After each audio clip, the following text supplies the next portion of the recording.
Hola, muy buenas tardes. Mi nombre es Marcos Alberto Yobalba y vamos a presentarle el trabajo final de la materia de Fisiología del Ejercicio y la Actividad Física número 2 de la maestría de Medicina del Deporte en la Universidad del Fútbol y Ciencias del Deporte. El tema principal será principales adaptaciones cardiológicas en el deporte. Para empezar, debemos saber que el sistema cardiovascular tiene una función principal que es satisfacer las demandas metabólicas de cada uno de los tejidos de nuestro organismo y tiene que ser capaz de adaptarse a los cambios que establecen dichas demandas para mantener los equilibrios necesarios. Estas demandas en los deportistas sabemos que son más complicadas, más, más elevadas. ¿Por qué? Porque normalmente un deportista de elite lleva su cuerpo a un estado de superentrenamiento, el cual llega a afectar directamente en todo el organismo. Es importante saber todo esto. ¿Por qué? Porque gracias a esto hemos visto que se han presentado la muerte súbita cardíaca en el deporte y relativamente es baja, pero se estima que de 1 a 2 deportistas lo van a presentar anualmente. Justamente lo acabamos de ver en la Eurocopa con Christian Eriksen, que tuvo un desplome y por lo reportado por el doctor de cancha, el doctor del equipo, reportó que tuvo una muerte súbita, el cual gracias al oportuno a la oportuna atención del atleta, pues podríamos decir que se generó una buena respuesta. Es importante saber todas estas adaptaciones porque es algo que vamos a vivir en el día a día y nos puede llegar a pasar a cualquier persona. Debemos saber que lo que principalmente se modifica en el sistema cardiovascular es el gasto cardíaco, ya que para conseguir el objetivo, la función cardíaca experimenta una serie de cambios fundamentales y como decimos, esto es gracias al gasto cardíaco. Podemos decir que el gasto cardíaco es la frecuencia cardíaca por el volumen de sangre por latido que nos va a dar. Y esto es lo que nos va a generar los cambios en todo el organismo. Podemos tener diferentes cambios, ¿no? Desde centrales hasta periféricos y también algunos otros tipos de respuestas gracias a lo que está desarrollando el organismo. Los mecanismos reguladores de la respuesta cardíaca van a ser, por ejemplo, de tipo nervioso, pueden ser centrales, directamente una señal este, del cerebro que va a actuar en el sistema simpático, va a aumentar el sistema simpático y va a anular el parasimpático. O también vamos a tener los cambios directamente musculares o óseos que van a llegar a la corteza y estos van a generar la señal para regular estas zonas. También tenemos los mecanismos hormonales o humorales, los cuales nos van a dar algunas modificaciones y esto nos van a ayudar a que el organismo también trabaje, digamos, a nivel vascular periférico. O los mecanismos hidrodinámicos, que esto va a depender bastante de cómo se comporta el sistema vascular a nivel central y periférico, como por ejemplo vamos a tener un aumento del volumen sistólico, que esto va a ser por la activación del simpático y por un aumento del retorno venoso, generando el aumento de la frecuencia cardíaca por el reflejo de Braunschweig o la inhibición parasimpática y la activación simpática. Estos mecanismos van a hacer que se generen las adaptaciones. Las principales adaptaciones centrales, vamos a tener que una persona en reposo va a tener una disminución de la frecuencia cardíaca porque puede llegar hasta ser de 36 en reposo. Vamos a tener aumento del volumen de las cavidades cardíacas y del grosor de los espesores. Esto depende mucho del tipo de ejercicio que se va a generar. Por ejemplo, en la imagen podemos observar cómo un corazón no entrenado, el ventrículo izquierdo tiene la pared más gruesa que el ventrículo derecho. Si estamos hablando de los cambios en los entrenamientos de resistencia o de fuerza, en el entrenamiento de resistencia vamos a tener una hipertrofia excéntrica, va a aumentar el espacio de la cavidad del ventrículo izquierdo. Normalmente lo podemos ver como una bradicardia con un bloqueo de primer grado. Y los entrenamientos de fuerza vamos a tener una hipertrofia concéntrica, va a aumentar el grosor de la cavidad y se puede ver como un bloqueo de rama derecha o una hipertrofia ventricular izquierda en el electrocardiograma. Y también vamos a tener una mejora de la perfusión miocárdica. Eso es hablando de las adaptaciones centrales. Si ya hablamos de las adaptaciones periféricas, normalmente las adaptaciones periféricas es la regulación del flujo sanguíneo muscular y no solamente del muscular, sino de todos los organismos porque se entran en acción todos y también la variación de las presiones arteriales. Por ejemplo, en una persona sin ejercicio, normalmente el volumen es de 5 litros por minuto y una persona con ejercicio vamos a tener eyecciones de 25 litros por minuto. Aquí vamos a tener el porcentaje de la irrigación sanguínea. Una persona en reposo, por ejemplo, el área esplénica va a recibir del 20 al 25%, a diferencia de una persona en el ejercicio va a recibir solo del 3 al 5%. La masa muscular activa, la persona en reposo solamente recibe del 15 al 20% y en el ejercicio vamos a subir del 80 al 85%. Entonces quiere decir que de los 25 litros vamos a estar recibiendo la mayor cantidad directamente al músculo para las modificaciones del trabajo como una adaptación del organismo a esto. ¿Cómo vamos a tener, por ejemplo, las variaciones en la presión arterial? Vamos a tener un aumento de la actividad del sistema simpático de las venas. Esto lo que va a producir en las venas periféricas es una mayor presión venosa. Esto puede llegar por el aumento del vaso sanguíneo, aumento de la acción del bombeo del músculo esquelético y la bomba aspirativa torácica.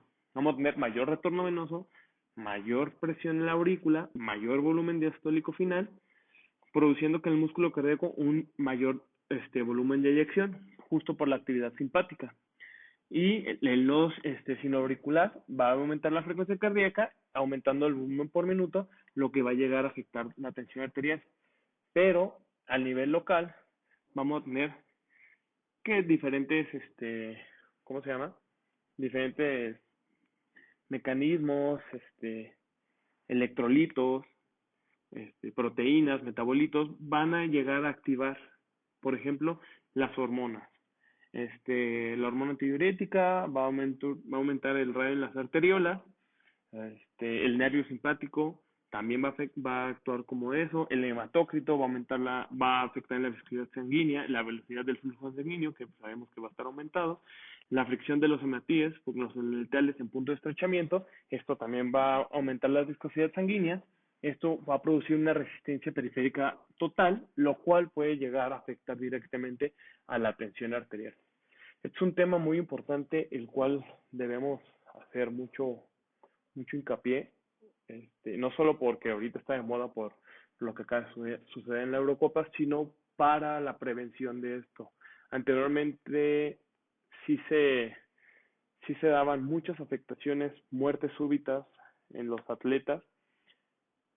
Christian Eriksen creo yo que tuvo suerte de que fue un evento concurrido, que tenían los suficientes materiales y equipo preparado para actuar eso, pero pues, conocemos diferentes atletas, los cuales pues no hay digamos, el aporte correcto médico, ¿no? Muchas veces se ha visto que en los atletas de fin de semana, en las carreras de 5 kilómetros para activar una marca o algo así, no se tiene el correcto control médico como los atletas. Por esto en el artículo de revisión que nosotros revisamos, nos habla en general como de las modificaciones fisiológicas y la evaluación para la prevención de la muerte súbita, en el deporte, ¿no? Nos habla de deportistas los cuales son de alto rendimiento y también nos habla de, de deportistas de fin de semana, como se le conoce. En el artículo nos habla prácticamente de lo que hemos hablado, de lo que podemos llegar a encontrar, que obviamente siempre es importante conocer la fisiología normal del corazón, pero también es importante saber qué cambios va a tener un deportista, ¿no? Por ejemplo, podríamos, como en resumen, los riesgos normales en un electrocardiograma, que no requieren una evaluación adicional porque varios consensos se han dado hincapié en que se debe realizar cierta cierto hincapié en la historia clínica y en el examen. Y también ya está visto que el electrocardiograma nos da una mejor especificidad en las patologías y poder ver cómo va el paciente. Entonces, es una de las cosas que debemos tener como principalmente. Por ejemplo, si tenemos criterios de voltaje del QRS para hipertrofia ventricular derecha y izquierda, no se debe hacer más, un bloque incompleto de la rama derecha, repolarización precoz, elevación del ST, pero seguida de inversión de onda R en B1 y B4 en deportistas de raza negra, inversión de ondas T en B1 y B3 en menores de 16 años, bradicardia o arritmia sinusal, ritmo auricular ectópico y un bloqueo de AB de primer grado o de segundo grado MOVIS 1. Ya cuando tenemos, por ejemplo, una desviación del eje ventricular hacia la derecha, crecimiento auricular derecho, desviación del eje ventricular hacia la izquierda, crecimiento auricular izquierdo o bloqueo completo de la rama, se requerirá una valoración adicional, ya sea un ecocardiograma o una prueba de esfuerzo para ver si es alguna alteración ya crónica que nos va a empezar a afectar, pero justamente si tenemos una inversión de la onda T, si tenemos depresión del segmento ST, ondas Q patológicas, bloqueo completo de rama izquierda, una duración del QRS mayor de 140 milisegundos, presencia de la onda epsilon, preexcitación ventricular, intervalo QT prolongado, patrón de Brugado tipo 1, bradicardia sinusal, intervalo PR de más de 4 milisegundos, un bloqueo MOVITS 2, uno de tercer grado, dos extraciclos ventriculares, taquiarritmias auriculares o taquiarritmias ventriculares, esto sí nos habla de que ya debemos tener justamente una exploración más completa, porque esto se ha visto que favorece a la prevención de lesiones. En el artículo hablaban que aunque la evidencia existe sobre este tipo es extremadamente útil, debemos aplicarla en personas y situaciones muy variadas, que a veces difieren de la población estudiada y originalmente. Es muy importante incorporar datos nacionales que nos permitan una aproximación adecuada al perfil de nuestros deportistas. Sin duda, la recolección de datos propios proporcionará herramientas para brindar una mejor calidad de atención y optimizar el uso de los recursos, porque hacen mucho hincapié en esto de que sea un poquito más específico.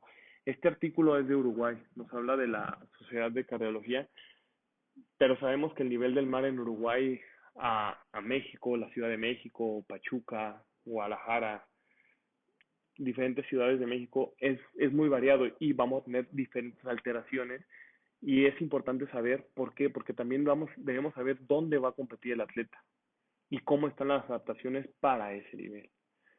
Debe ser algo muy, muy generalizado y específico al mismo tiempo para que nos ayude a prevenir lo que le sucedió a Christian Eriksen.